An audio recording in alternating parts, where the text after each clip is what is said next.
ele nasceu 765 anos antes de Cristo. E na data de 740 antes de Cristo, deu início à sua vocação, deu início à sua chamada. Naquela época,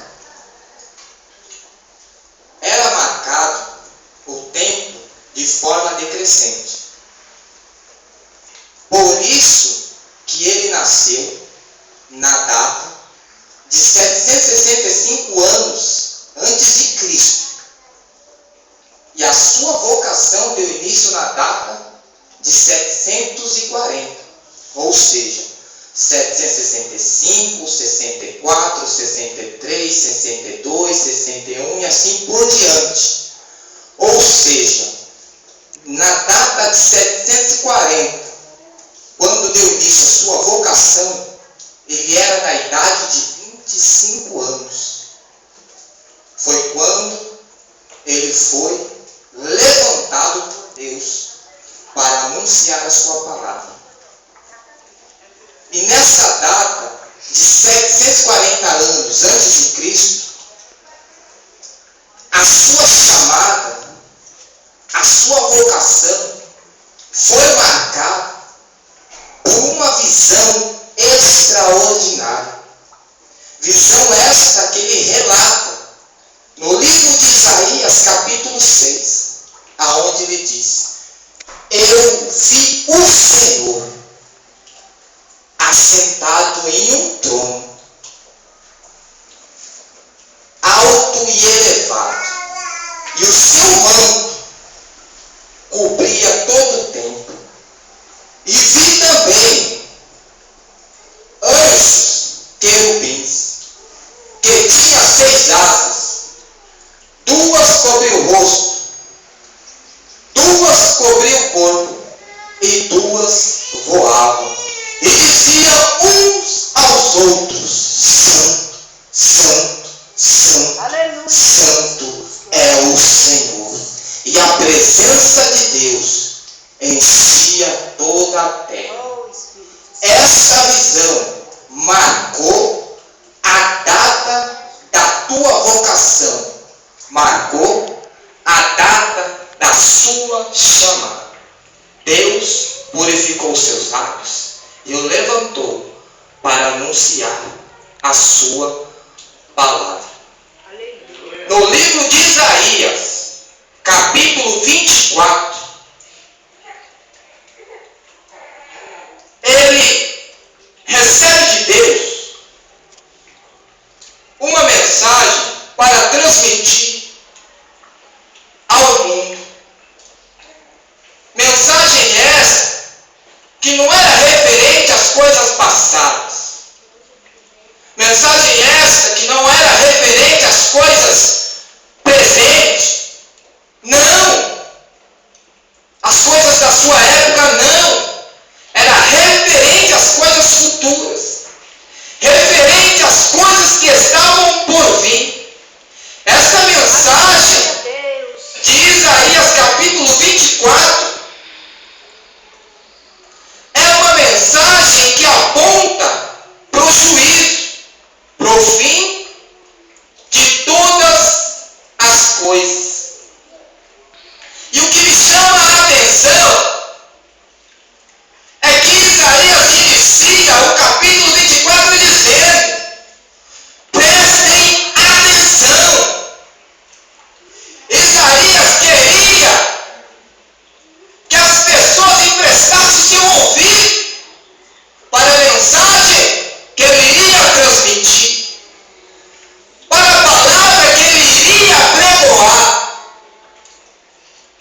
emprestados, os patrão, as patroas, os patrão, as empregadas, as patroas e as empregadas.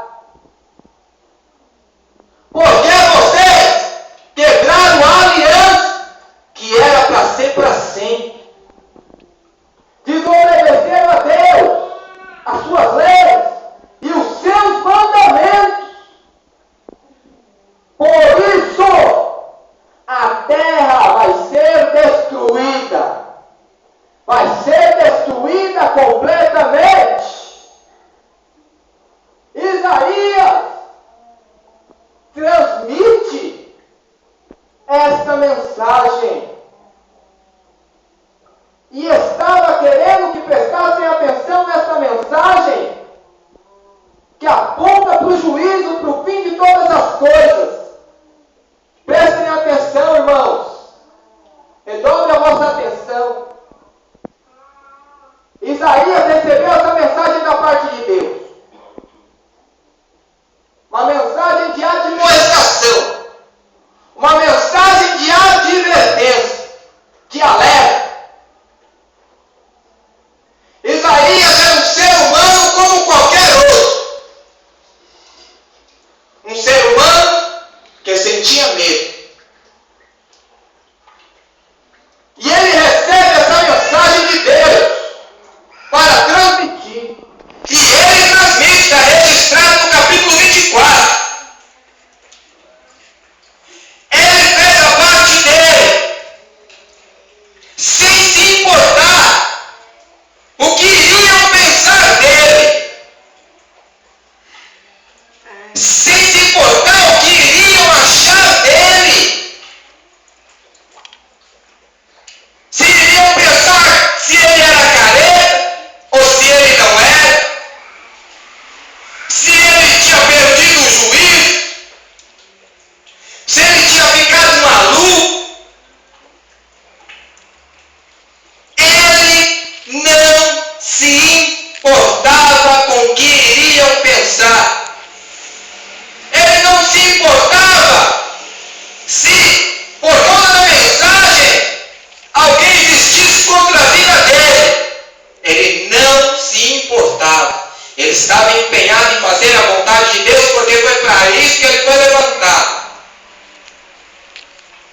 Para pregoar, para transmitir a mensagem de Deus. Quer gostem ou quer não gostem. E ele, irmãos, nunca seria responsabilizado por Deus por ter recebido uma mensagem e por não ter transmitido. Ele nunca iria ser responsabilizado por Deus por isso. Por quê? Isaías, o fim dele foi ser cerrado ao meio, partido em dois.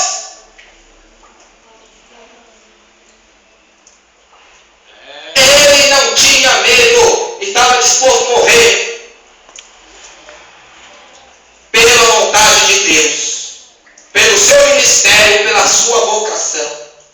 Amados, Deus te levantou nos dias atuais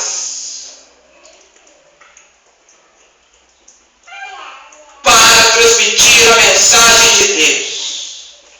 Quer seja por meio do louvor, quer seja por meio do seu testemunho,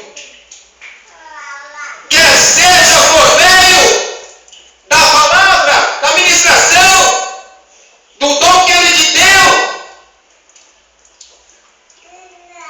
Aleluia. Deus te chamou para transmitir a sua palavra. Glória a Deus. Não se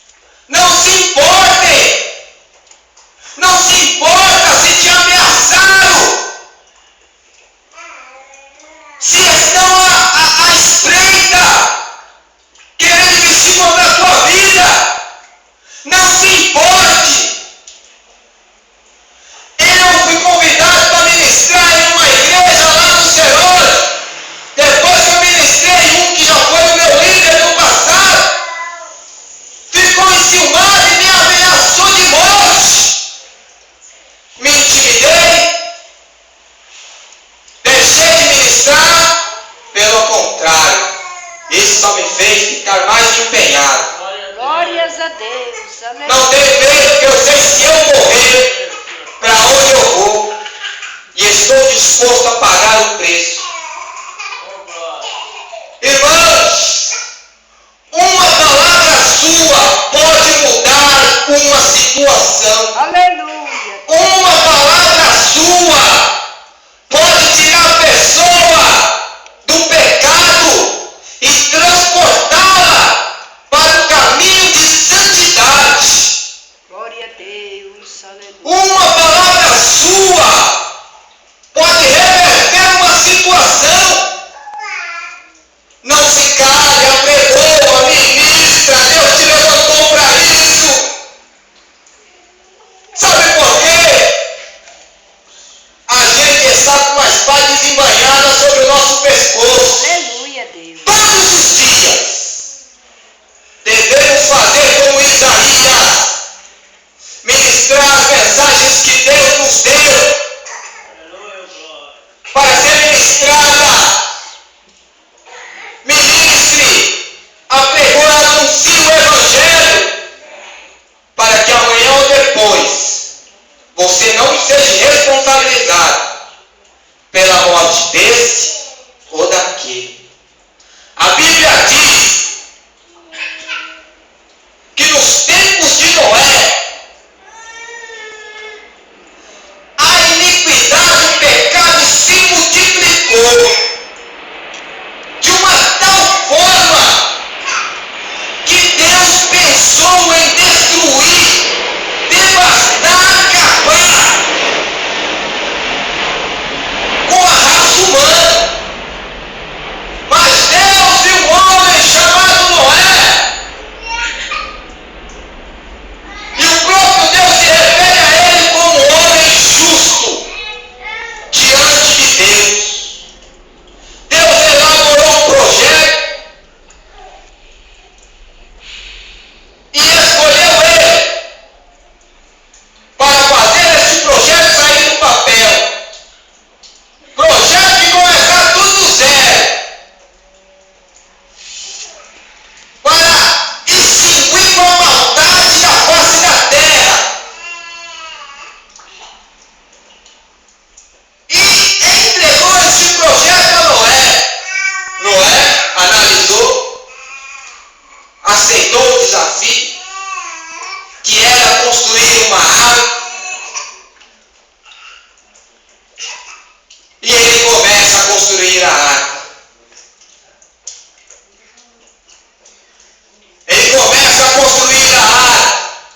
Pessoas olhavam e diziam: tá louco, perdeu o juízo, tá maluco. Achavam que Noé estava perdendo tempo, que ele poderia estar aproveitando com os eleitos da terra. E zombavam, escarneciam de Noé, e Noé dizia: ó,